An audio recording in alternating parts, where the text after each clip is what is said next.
সম্মানীয় মাৰ্কাস academy senior secondary স্কুলৰ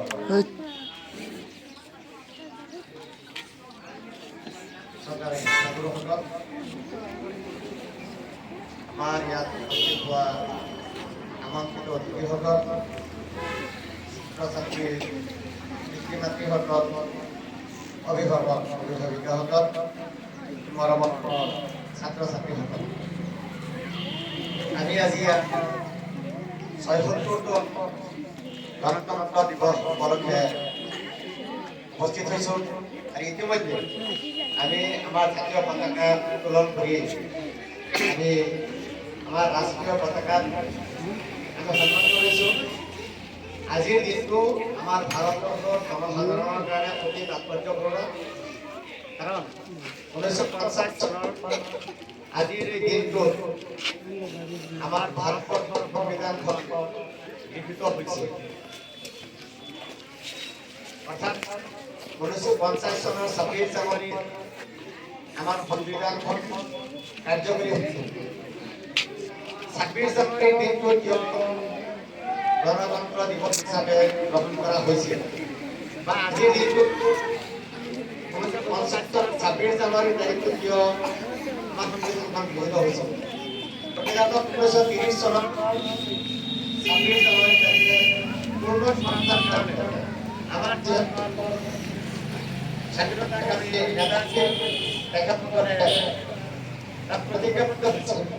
সেইদৰে আজিৰ দিনটোত ১৯৫০ চনৰ ২৬ জানুৱাৰী তাৰিখে আমাৰ সংবিধানখন গৃহীত কৰা হৈছিল। আমাৰ সংবিধানত গৃহীত হোৱা আজিৰ তাৰিখত ২ বছৰ ১১ মাহ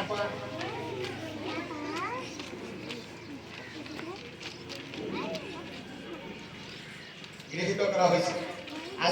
আজিৰ দিনটোত ২ বছৰ ১৯ মাহ ১৮ দিন আমাৰ যিটো খচৰাসমিতি গঠন কৰা হৈছিল, সেই সংবিধান খচৰাসমিতি গঠনৰ পৰা সংবিধানখন গৃহীত হোৱালৈকে ২ বছৰ ১১ মাহ ১৮ দিন সময় লাগিছিল। আৰু আমাৰ যিটো সংবিধান সভা আছিল, তাৰ আমি নিশ্চয় জানো যে সংবিধান সভাৰ আমাৰ সভাপতি আছিল ডক্টৰ ৰাজেন্দ্ৰ প্ৰসাদ, আৰু যিখন আমাৰ খচৰা সমিতি আছিল, খচৰা সমিতিৰ সভাপতি আছিল বা চেয়াৰমেন আছিল আমাৰ ডক্টৰ বি.আৰ. আম্বেদকাৰ। আমাৰ আজিৰ দিনটোত কেন্দ্ৰীয়ভাৱে নতুন দিল্লীত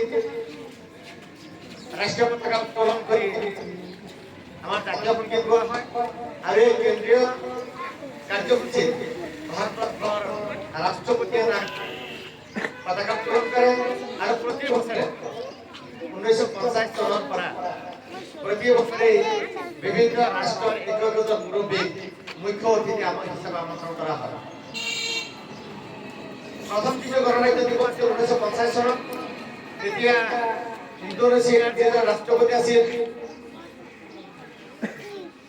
সুকৰ্ণ, তেখেতক মুখ্য অতিথি হিচাপে আমন্ত্ৰণ কৰা হৈছিল। সেই আজি আৰু ১৯৫০ চনত ভাৰতবৰ্ষ আৰু ইণ্ডোনেছিয়াৰ মাজত এটি দ্বিপাক্ষিক মৈত্ৰী